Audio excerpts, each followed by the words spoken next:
study hard, you have to get the right marks, you have to then do like whatever the traditional ways of engineering and doctor and whatever, and then you are Purtishthito in the Bengali society. Then you're an established individual. You're established individual, and then your parents are peaceful. You need to come across a way what you're trying to project. So I can't sit here wearing a white shirt and jeans and sell, OTT glamour. Shujit Sarkar was the first person that I worked with, and I loved working with Shujit. Shujit was the nicest director. This is one business when queer people flourished because it's artistry. Yeah. And by nature, us queer people, and I'm saying us because obviously it's my community, we are very artistic. Hello, everyone. Welcome to another brand new episode of Eureka, the ins and outs of the content business. We have been talking about multiple facets of this entire business, whether it's marketing, whether it's long-form writing, whether it's syndication. Today, we are going to take a very different topic, which is more in line with fashion, glamour, but it's a lot of hard work. Today, we are going to delve deep into the business of costume design. And I'm very glad to have a very dear friend of mine, Rick Roy. Rick, welcome to the show. Thank you so much. Today's show will be very colorful. We'll talk all about glamour, but please understand, we are a show dedicated to demystify the business, anything that goes into building the entire content business in our country. So, Rick, welcome to the show again. And Thank you. I'm really glad that you agreed to do this with me. I was actually so excited to do this with you. Like, I've known him like forever, and this is like such an interesting thing to do. Yeah, and I think it'll be an interesting discussion. What I can foresee, I feel so. Yeah, and we'll try to make it as much informational as possible. Yes. As you know, as we were speaking before our shooting start, that this show is primarily dedicated to all those youngsters out there who want to make a career out of within the realm of content business. Yeah. So it can be writing, it can be direction, it can be production, it can be costume design. So today we're going to talk all about the costume design. Absolutely. Yeah. And before we delve into all of that, I want to request you to start with a intro. Your way, talk about your childhood, talk about your upbringing, talk about everything that has helped you shape up what you are today. To be very honest, I grew up as normal and as simple and as basic as you can imagine. My mom was a homemaker. So basically, I studied in Calcutta in Central School. Then I was always extremely interested in design and creative stuff, to be very honest. The generation my parents come from, it was a very simple generation that way, that you have to study hard, you have to get the right marks, you have to then do like whatever the traditional ways of engineering and doctor and whatever, and then you are Purtishthito in the Bengali society. Then you're an established individual. You're established individual, and then your parents are peaceful. Your parents are like, oh, theek hai, Yeah. it's We a have done our doctor. duty. Yeah, we have done our duty and we have succeeded, Correct. So then when you have a child who just wakes up one day and says that I don't want to study anymore after the 10th, it was a huge shock for my parents. And my father is an academic and he is extremely well-read, and he's like you can't imagine, he's like, we have a library in the house and all that stuff. So it was I think it was a bit difficult for my dad to accept the life choices that I made in my life. But they were very, very peaceful and they're very sweet people. So he came around. Mom always was very, very supportive. Like, I think most Bengali mothers are very like, korte dao, whatever he wants to do, just let him be happy kind of a thing. So then I joined NIFT, which also was a bit of a struggle because, this I'm talking about 2001. The whole business was not so big. Fashion as a career was not considered like a serious thing. It was something like, what?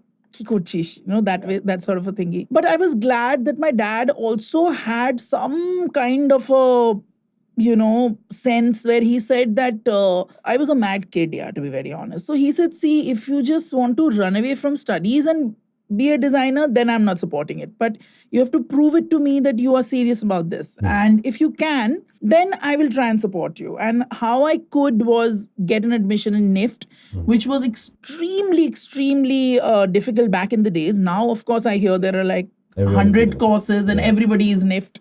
Yeah. That time, I think they had 30, not, I don't think, they had like 30 seats per course. And in the whole country, there were 110 seats for That's like the difficult. design department. It was very tough, difficult, yeah. you know. So my dad literally told me that if you can get through NIFT, I will finance your education. If you don't, then you will do what I tell you to do, and then you move into this thing. I think my prayers worked because I was never a great student, but I knew that this is something I could do. And I got through NIFT, and that was another struggle. My dad obviously told me that you have to do Calcutta NIFT because we lived in Salt Lake, very close to Salt Lake, and NIFT was, in Salt Lake. So it was like, obviously, you will stay in Calcutta and, and you will do NIFT in Calcutta. Yeah. And very beautifully, secretly, I filled Bombay. Yeah. And then when I got through, my dad threw a big shit fit saying, "What do you mean? You never told me. I told you that you stay here and all." And I said, "Look, I have got this. Now either I run away or you pay for it." My choto kaku, my mom, they all were like, why are you being difficult? I mean, he's doing this. And then he, I think, calmed down a little bit.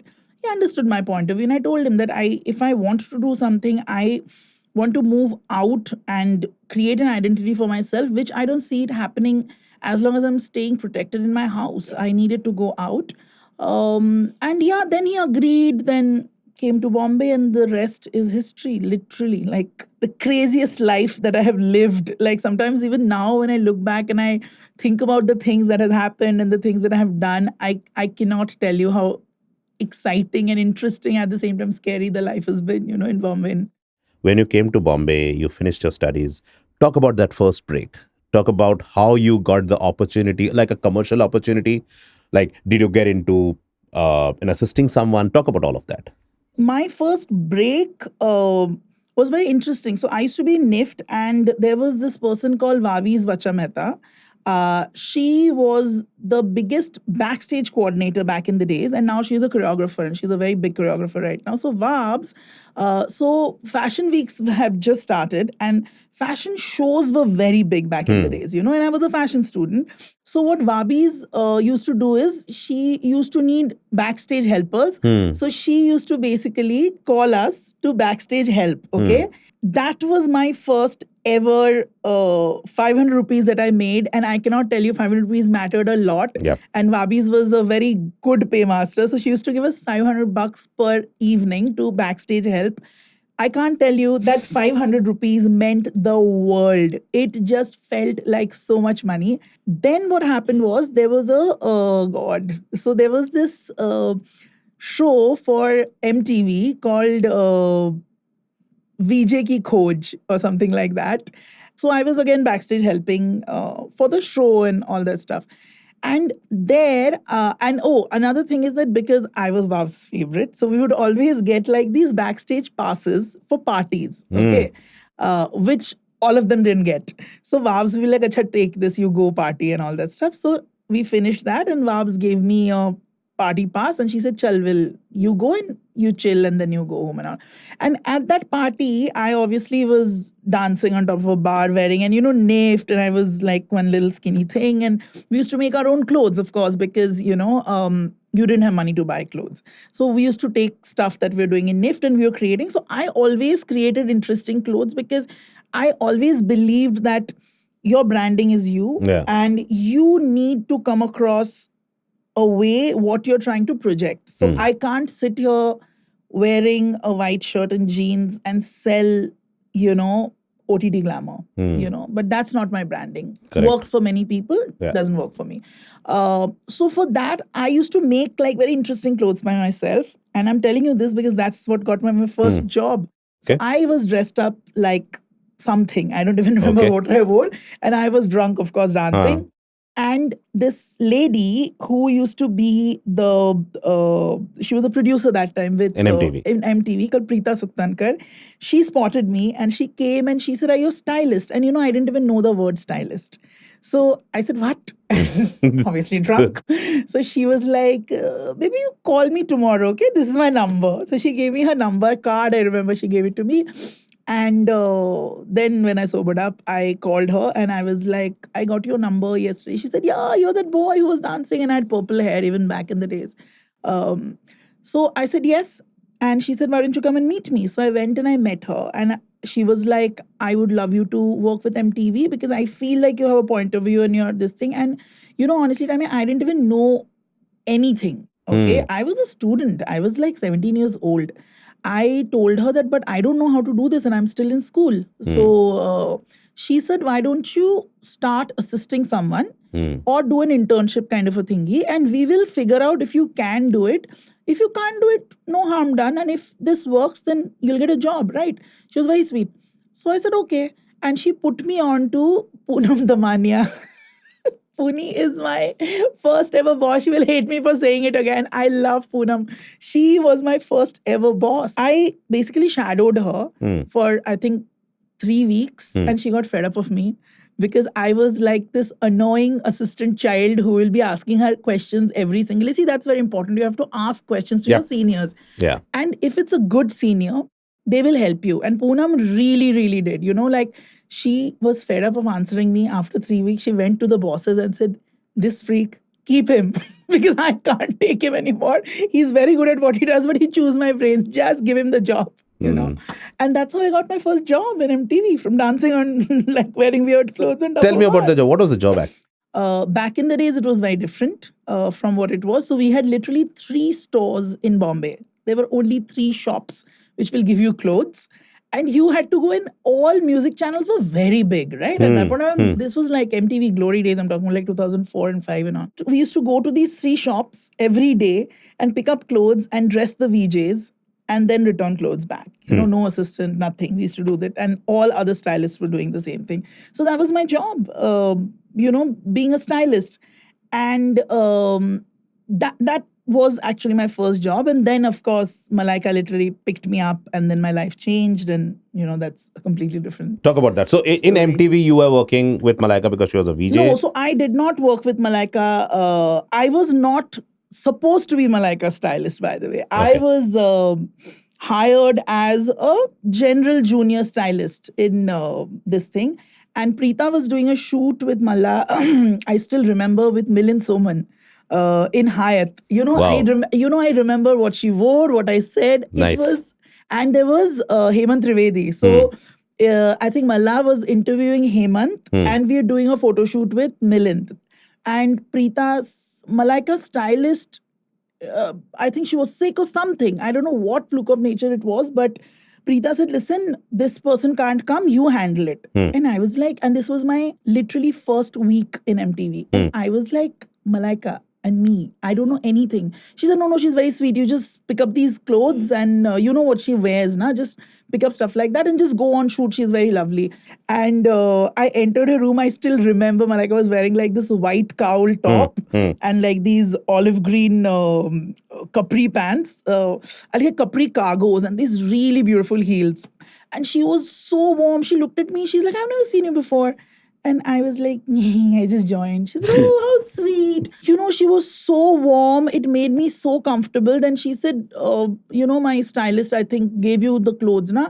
I said, Yeah. So she said, "Don't worry. Show me what you have. I'll pick. You don't have to worry about it." She literally picked up the stuff that worked and wore her own stuff and kept chatting with me. And I kept thinking that, oh my God, this is literally the goddess of MTV. And she was so warm. And then Milind was there. And I think Milind was being fussy about something. And Malla literally went to Milind and said, "Milind, yaar, usko nahi pata. He's a kid. He's just joined. It's okay now." You're like, okay, fine. And Hemant knew me because Hemant was part of my jury in NIFT. Okay. So he got very excited. He's like, "Oh, you've joined this and all." And I had such a great shoot. And I was like, "Oh my God, I can do this." There's Malaika and there's Hemant and there's Milind and all. And I managed, that gave me that confidence. And I always say this, like Malaika actually picked me up from that day, and she told Preeta, because Preeta was the producer that time, she told Preeta that, listen, I really like him. So put him onto my this thing. I want to work with him because he's weird and I like that he has a point of view. And that's how it started with Malaika. And then Malaika, because because it's Malaika, even when I did not know a lot of things, she will literally sit me down and she'll teach me. She'll be like, understand body types, understand what my body is like. How can you make it work? What kind of silhouettes work for me? What kind of designs work for me? Because I come from fashion school, we believe that avant-garde and couture and, extra is whatever, whatever, whatever. But Malaika's like, you have to understand that I have a certain branding, I have a certain image. You have to cater to that. You have to create. So she literally sat me down and taught me the business. She taught me stuff that I still follow. So I'm very, I'm literally trained by Malaika to this thing. Also, Malaika basically showed me her hundreds and hundreds of pairs of shoes, because that time we didn't have shoe sponsorships, right? So Malaika said, listen, I don't wear bad shoes. And she told me this. She said, I don't like wearing bad shoes. You don't have to worry about it. I have all the shoes that I need. You have to tell me, you pick up the clothes, you have to tell me one night in before the colors you need, and I will bring you options. So this is such good discussion. Tell me, so how many years were you in MTV? I was with MTV for 2.5, 3 years. And then from there, what was the next step? Yeah, growth, you eventually realize that I was doing a lot for very little money, and because I was a kid, I didn't really understand the business so well. So I then one day sat down and evaluated myself and my salary, and I realized that it was not working out. So I went and told the bosses, and they didn't want to increase it. So I told them that, no, if you don't increase my salary, I'm not going to do this. And they said, oh, okay, because they didn't realize I'll quit. So, of course, I sat and cried to Malaika, and she said that, listen, why are you doing this? I'm anyways doing other work. You come work with me. So you stuck around with Malaika. I stuck around with Malaika. And so she was doing all the shows. Anything that she was doing, you were I used to do her costume. Songs. Yeah, songs, everything, right? Legendary songs. Yeah. Your first film break happened? I don't know if it's a film break. Munni Badnaam Hui, the song, I did part of that song with Malaika, because Malla was like, I want you to do this, and of course Arbaz. And that song I did with her, and parts of the song I did with her, I have to mention. So I did Kangna's clothes for fashion. And, we were both very young, and she was my friend. And, so like she had done 2 films before that, and I have never done films. So she actually would tell me how film business works, how things work in the film business, because I had no idea. And even my viewpoint to films was Malla and Arbaz, so it was very like family and all that. So the business part of it, I didn't understand. Kangna taught me a bit of that, saying that aisa karna hai, we have a manager and this and that. And we were generally kids. Like I think she was 22, I was like 23, 24 and all. So that was my first film that I did with her. I worked with Kangana after that for a bit. Shujit Sarkar was the first person that I worked with in advertising. And I loved working with Shujit. Shujit was the nicest director. I'm literally a product of Shujit. He always said that if it's a skincare brand, always choose warm, because what reflects on your skin for a skincare brand is always your outfit has to be a tone of warm, because then it'll reflect better. Don't do a blue.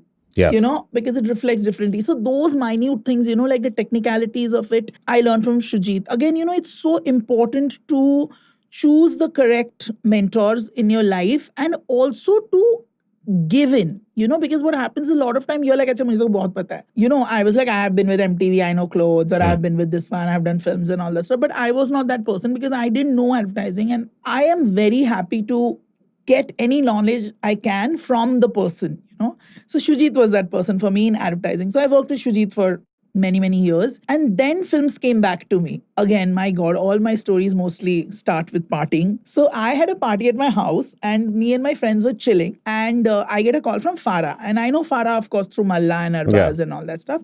Farah called me, and Farah's like, listen, I have to ask you something. Are you free?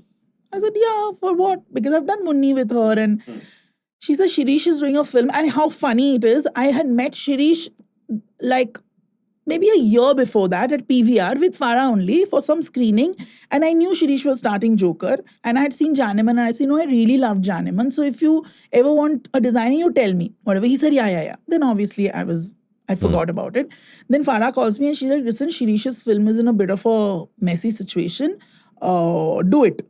And I was like, Farah, how? She's like, Arey Baba, I know you can do it. Yeah, why are you behaving like this? Just clothes, you'll figure it. She's like, why are you being stupid? Of course you can do it. I said, but I've never done film in like many years. She said, you do clothes now. It's nothing much. Just do clothes, okay? Just go and meet Shirish. And I said, okay. She meant meet Shirish tomorrow. So I said, okay. And then in 5 minutes, I get a message from their EP saying, sir, your tickets have been booked. Tomorrow 6:30 is your flight. And I was like, what? I told my friends, get out of my house. I need to sober up. So the next morning, 6:30, I take a flight to go to Chandigarh and I realized they're already shooting the film. And there was some problem with the designer who was doing it. So he was asked to leave and Shirish is like, see, this is the situation. You do it. And I was like, Shirish, and this is with Akshay and Sonakshi. Sonakshi. Okay. So I was like, this is Akshay Kumar. What do you mean? That was a film where we first met, remember? Yes, of course. Yeah. And I was like, oh, how? He's like, Arey, see, I'm telling you, I'm desperate because I can't stop shoot or I have to stop shoot. And Akshay's dates are difficult to get. So I really want to fix it. And Farah says that you are good. So I will take her word on it. And he met me through this thing. He said, I know you'll manage, just try it because, otherwise it'll become like a complicated situation for all of us. I have said yes. I came back. I started making clothes and I flew the next morning and I shot my first day of film with Joker. So every day, every 2 days actually, I used to go, deliver the clothes, do trial with Akshay and Sonakshi, leave an assistant in Chandigarh while they were shooting, okay? And I would come back, I will be making clothes in the night and flying the next day with the clothes. Wow. So it was crazy, but so exciting, I can't tell you. So the first day when I spoke to Shirish and he said, Akshay se mil le, baat kar le. And I said, I'm a little worried. If I'll be able to deliver. He said, don't worry. If you fuck up, we'll throw you out. And I was like, what? He's like, तू tension मत ले. अगर तू भी बकवास करेगा तेरे को निकाल देंगे. But कोशिश कर ले. मुझे लगता है हो जाएगा. And I was like, oh my God, this is Akshay Kumar, But he was very sweet. Then films started happening and one after another. And I would go and ask for work. Me. Yeah. I've always gone out and asked for work and I got work, Yeah. We all know, right? We are all in the business. धंधे में ego को घर पे रख के आओ. बिल्कुल नहीं. तभी जाके आप काम सीखोगे और आगे बढ़ोगे. Yeah.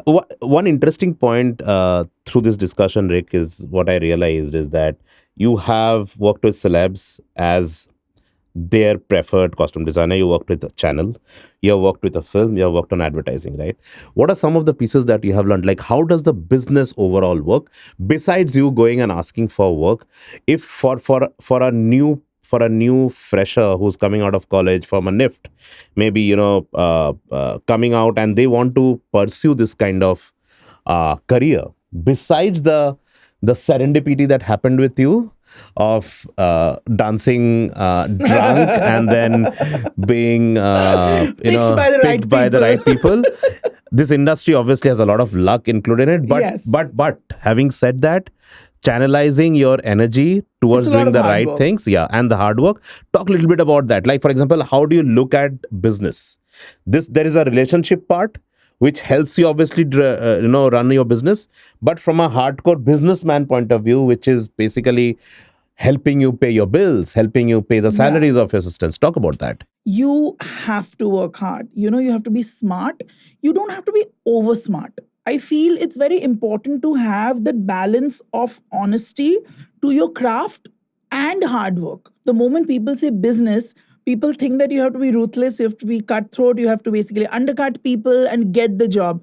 Yes, you can do all that. You can get the job. But if you don't have the craft, you'll fall flat. Yeah. First and the most important thing is learn your craft, develop your craft, be at it. Like even today, I ask people when I don't know something, this is the biggest learning that I have learned. You have to keep learning. Asking. You have to keep growing. Correct. I have seen stylists, designers, whatever, come and go. I'm still here. From the business perspective, you always have to price yourself correct. Yeah. People don't understand that. Yeah. People think that when you're successful, you keep going up and up and up and up. Great.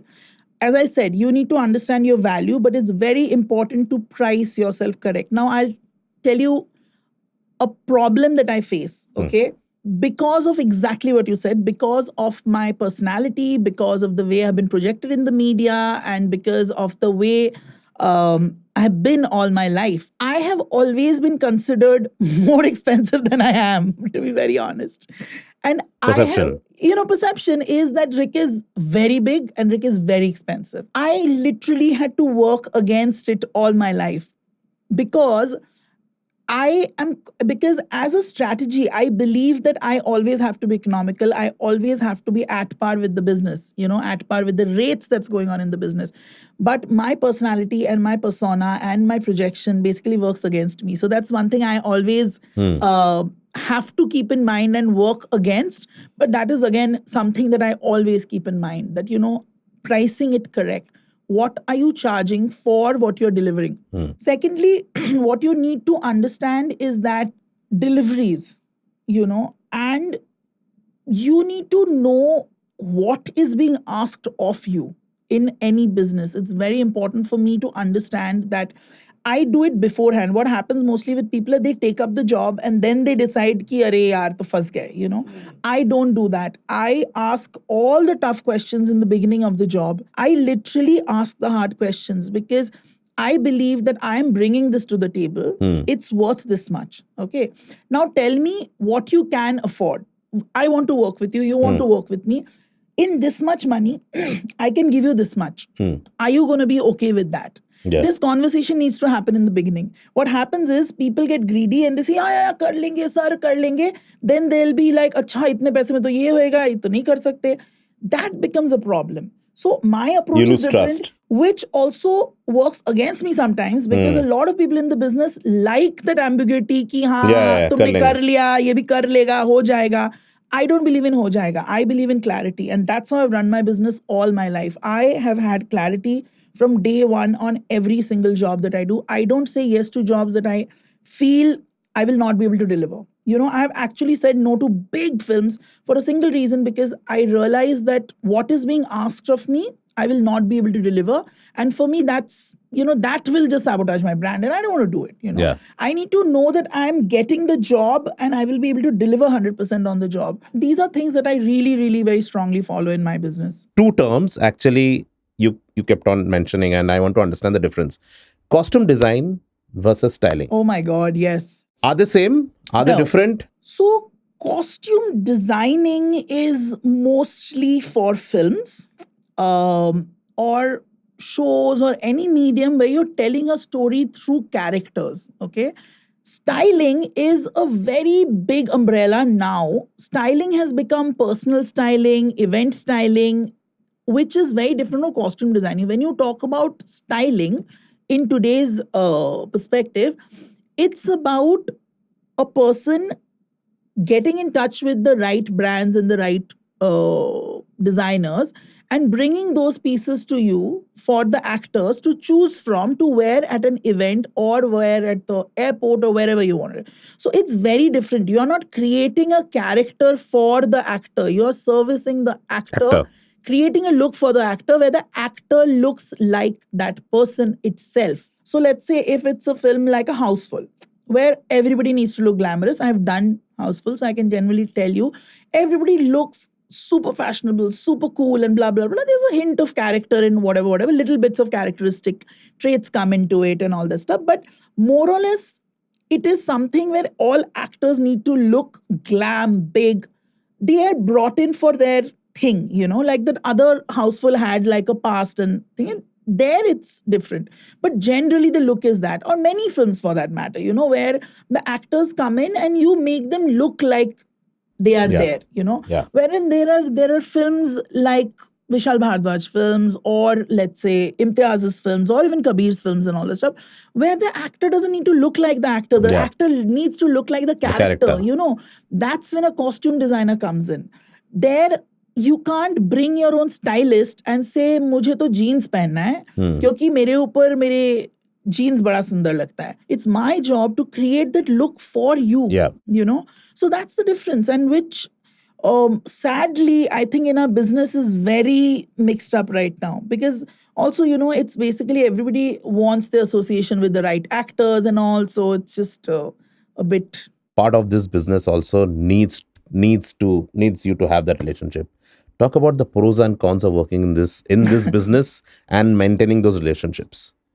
To be absolutely very, very honest, I have only cultivated relationships with people based on their human nature. I've never cultivated, and I say it very proudly, and it worked for me and against me a lot of times, but I have only cultivated relationships in like 15 years or with people based solely on who they are and not because what they represent or where they stand in the social scheme of things. Like, I know I praise Malaika a lot, but not even an ounce of it is because she's Malaika. I couldn't fucking care who Malaika was. Yeah.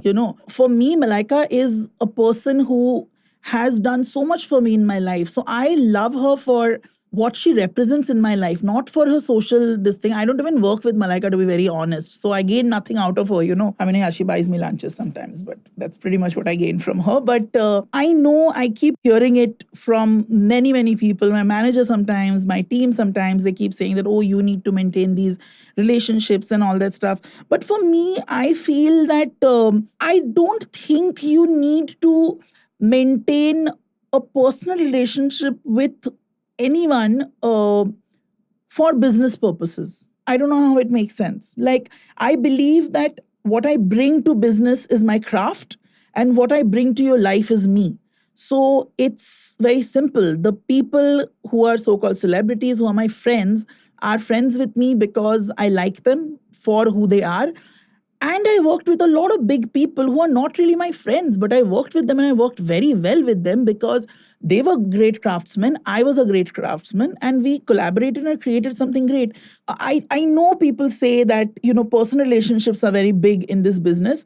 Maybe if that's your strategy. For me, I think what worked the most is that my craft speaks for itself more than my relationships. I have not gotten work based on relationships so much as my craft. Like, after so many years, I still go to a director and I say, sir, I want to work with you. Let me present. So, from an outside perspective, from someone who is not deeply rooted into this business of glamour, showbiz, all of it, people think it's very glamorous to be a costume designer. Oh my God. What you are doing is a very colorful job. आपके life में तो सिर्फ party करते रहते हो आप, ऐसे ही हो जाता है.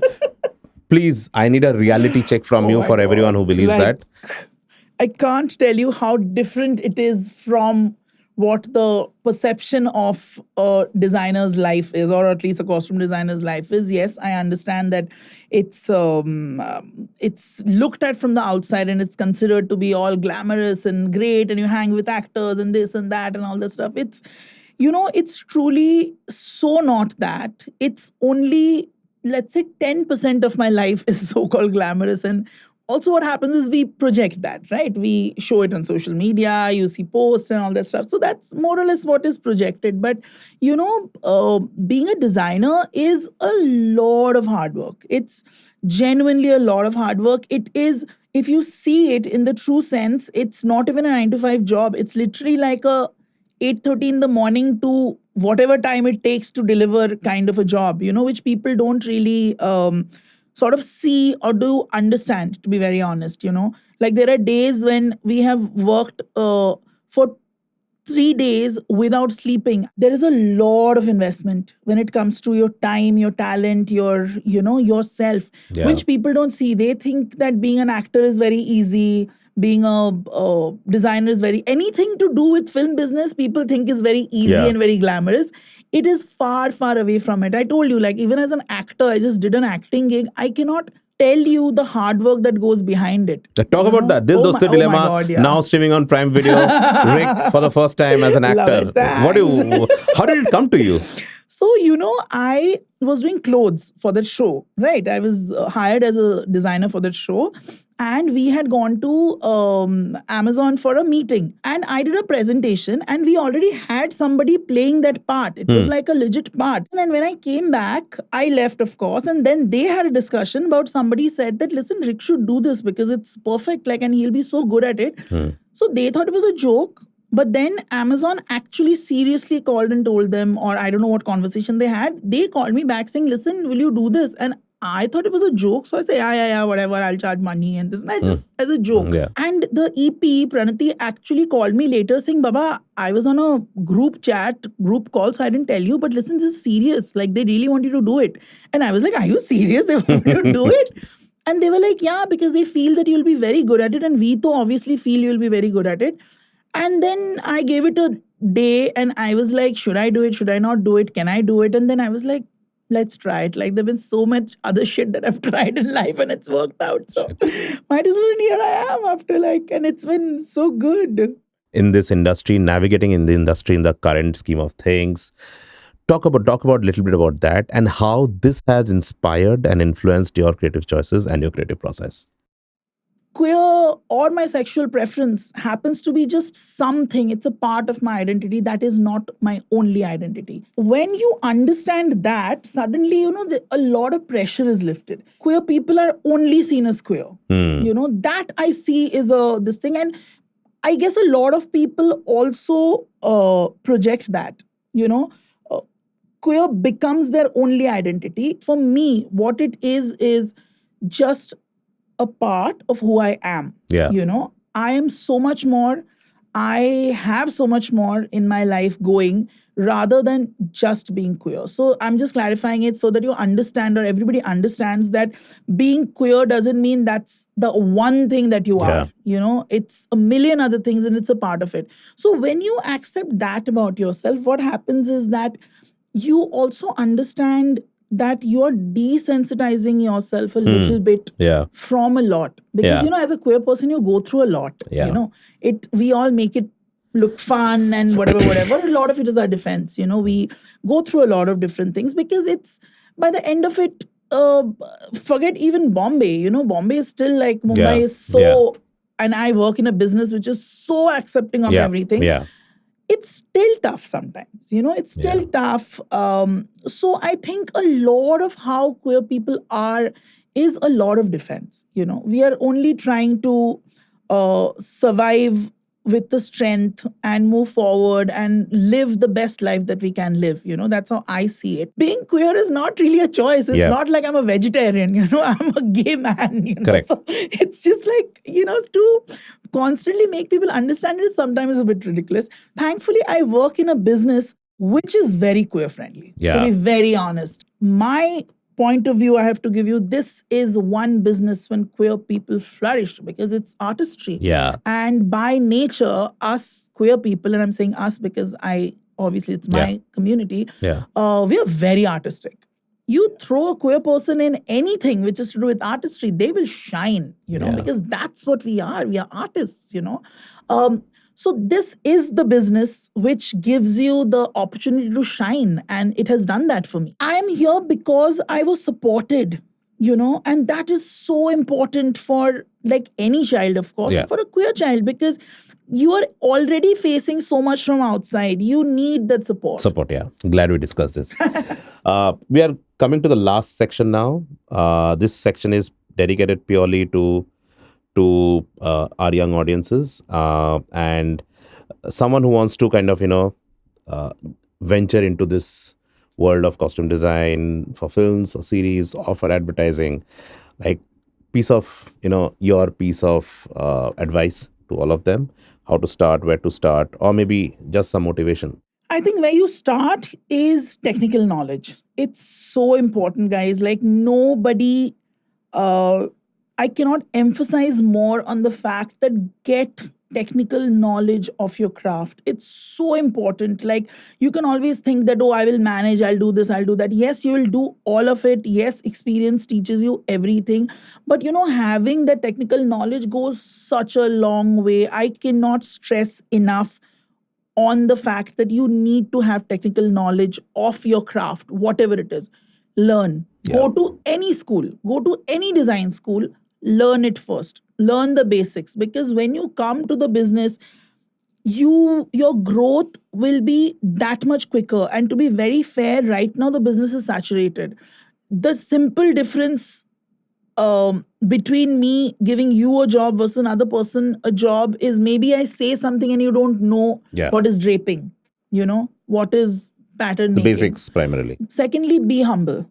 Please don't come with an attitude, and that is such a big turn off. I fire people left, right, and center for attitude, because I'm like, the only person who can have an attitude on set is me, because I have given 20 years of my life to it. You cannot. You know nothing. So what happens is there are a lot of people, because they have like Instagram and they're like, famous on Instagram. They're like, oh, but I don't do this. And I'm like, bitch, I do it. Like I have had assistants come and tell me, oh, but I don't travel in rickshaws. I said, then take a cab and go home. So we were in Andheri and we were going to Bandra and we were shooting in Andheri. So I have basically told her, you keep the bags with you and you bring it tomorrow. She has told me, but how will I bring the bags? And there were 2 bags of Zara. It's not that I was giving her like some haversack. I said, what do you mean? No, but is the dress dada coming to pick it up? I said, no, you take it. I'm dropping you home. You take it up and I'm picking you tomorrow morning. You bring it down and you get into the cab and come with me to shoot. She's like, yeah, but I mean, I'll do it this time, but I'm not comfortable carrying bags. I said, you know what? Give me the bags. Don't come from tomorrow. Never do it. Be humble. Understand, like exactly what I told you. Till date, if there is somebody who I can learn from, I will sit at their feet and learn. I tell Manish Malhotra, who has been like somebody who I really look up to, I tell him even today, I say, please give me a job. I want to assist you. And he laughs. He's like, shut up, I'll slap you. What is this rubbish? He's like, no, you're too senior. I can't have it. I say, please let me be your assistant. I still say it, and I don't joke. I really mean it. I tell this to Anayata. And these are supposed to be people who are my peer, but I don't see them as my peer. Yeah, I see them as people that I can learn from. Absolutely. I've told Anayata so many times, I said, please sign me now. I want to work with you as an assistant. They just laugh at me. So I feel that is one thing for a young person to start, or any time in life, any opportunity you get to learn, please learn it. Don't come with, I know everything attitude. It doesn't serve you well, So these are the 2 things which I think if you can crack it, then it's pretty much, win for you. Knowledge and humility. Yeah. Fantastic. Cool. So, Rick, this has been such a great... I love this so discussion. Nice and formal. Thanks a lot for, I know, we delved into so many things that I never knew about you, but we're glad we did this. So, thank you for coming and spending time with me today. This was actually fun. Looking forward to meeting you soon. Yes. See you. I hope everyone enjoyed the show. Stay tuned to more updates on Eureka. Thank you.